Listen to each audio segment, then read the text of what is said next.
Hello everyone, welcome to Ashwika vlogs. So మా ఇంట్లో team work జరుగుతుందండి. లాస్ట్ టైం గుత్తి వంకాయ చేసినప్పుడు చూసారు కదా. సో చిన్న అందిస్తూ ఉంటే పెద్దమ్మ కట్ చేస్తూ ఉంది. ఇప్పుడు కూడా అంతే, మేము బెండకాయలు ఇస్తూ ఉంది సాంగ్స్ వింటూ. సో మా పెద్దది కట్ చేస్తుంది. వద్దని చెప్తాను బట్ విన్నారు కదా. యాక్చువల్గా ఇప్పుడు ఈ ఏజ్లో వాళ్ళకి ఏంటంటే అన్నీ నేను చేయాలి అని అనుకుంటూ ఉంటారు, కానీ ఏది చేయాలి ఏది చేయకూడదు, ఎట్లా చేయాలి అనేది వాళ్ళు తెలుసుకోవాలి. సో ఆమెమో అట్లా పెట్టి కట్ చేస్తుంది, కింద పెట్టి కట్ చేయమంటే లేదు ఇలానే ఈజీ ఉందంట. సో మనం చెప్తే వినరు కదా.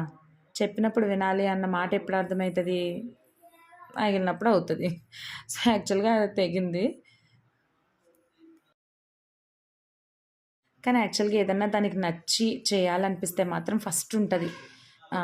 వాళ్ళ నాన్నలని హెల్ప్ చేయడంలో ఫస్ట్ ఉంటుంది. ఏదైనా నేను చేస్తాను అని వస్తుంది. అది దానికి నచ్చాలి ఆ పని. ఈవిడ మాత్రం ఏంటో ఈవిడికి అంతే, ఈవిడికైనా ఏదైనా నచ్చాలి. ఎటు వచ్చి మనమే ఏది నచ్చినా నచ్చకపోయినా కొట్టుకుపోయేది ఫ్లోలో. ఈ బుడంకాయ తలుగుతుందండి పొట్టు మొహందే. ఇది అలిగితేసరికి నాను ఓ బెంబేలు ఎత్తిపోతాడు. అదే నేను అలిగితే కనీసం ఎవరు దాకనే దాకరు నా వంక. పోతుందిలే ఇదే సార్ కాసేపటికి అనుకుంటారు. పైగా నాకు కూడా షార్ట్ టైం మెమరీ లాస్ వచ్చింది కదా, నేను మర్చిపోతున్నాను.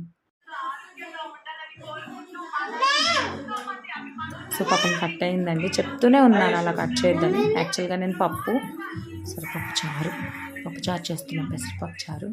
అందులోకి బెండకాయ ఫ్రై నాకు ఇష్టమైంది. సో మంచిగా పప్పుచారు బెండకాయ ఫ్రై మంచి కాంబినేషన్. సో మీరేమి ఇవాళ వండుకుంటున్నారో కామెంట్ చేయండి. సో రెసిపీస్ ఏమైనా బాగుంటే నేను కూడా మిమ్మల్ని అడుగుతాను అవి నేను చేయడానికి. So thanks for watching my videos and thanks for subscribing. మళ్ళీ నెక్స్ట్ వీడియోలో కలుద్దాం. బాయ్.